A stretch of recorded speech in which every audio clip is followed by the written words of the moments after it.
Un homme est reconnu coupable d'homicide involontaire 30 ans après les faits.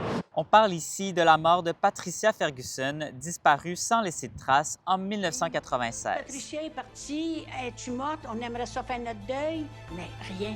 Dans la série documentaire L'Appartement 5, la journaliste Marie-Christine Bergeron et l'enquêtrice privée Maryse Saint-Germain creusent cette histoire. Peu après, le service de police de la Ville de Montréal décide de réactiver l'enquête. Plusieurs informations pointent vers un homme, Serge Audette. Quand Patricia est disparue, elle est disparue de chez une amie. Une fois que je suis rentrée en contact avec Linda Jodoin, puis qu'elle m'a mentionné le voisin d'à côté, puis qu'elle m'a dit aussi qu'elle avait déjà vu dans le journal en 98 qu'il avait commis un crime, c'est là où je me suis mise à faire des recherches. Puis essentiellement, ben, au fil du temps, j'ai pu me rendre à l'évidence que Patricia avait été en contact avec lui puis que c'était la dernière personne qui l'avait vu. Son premier enlèvement, séquestration et agression armée connue date de 1984.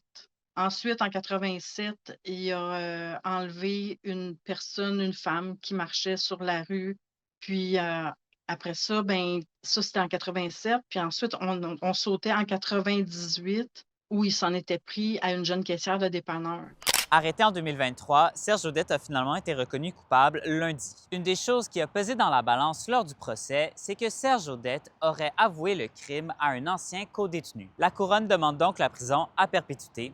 Et ça, c'est un soulagement pour la fille de Patricia Ferguson. C'est sûr que ça la ramène pas, ce verdict de culpabilité.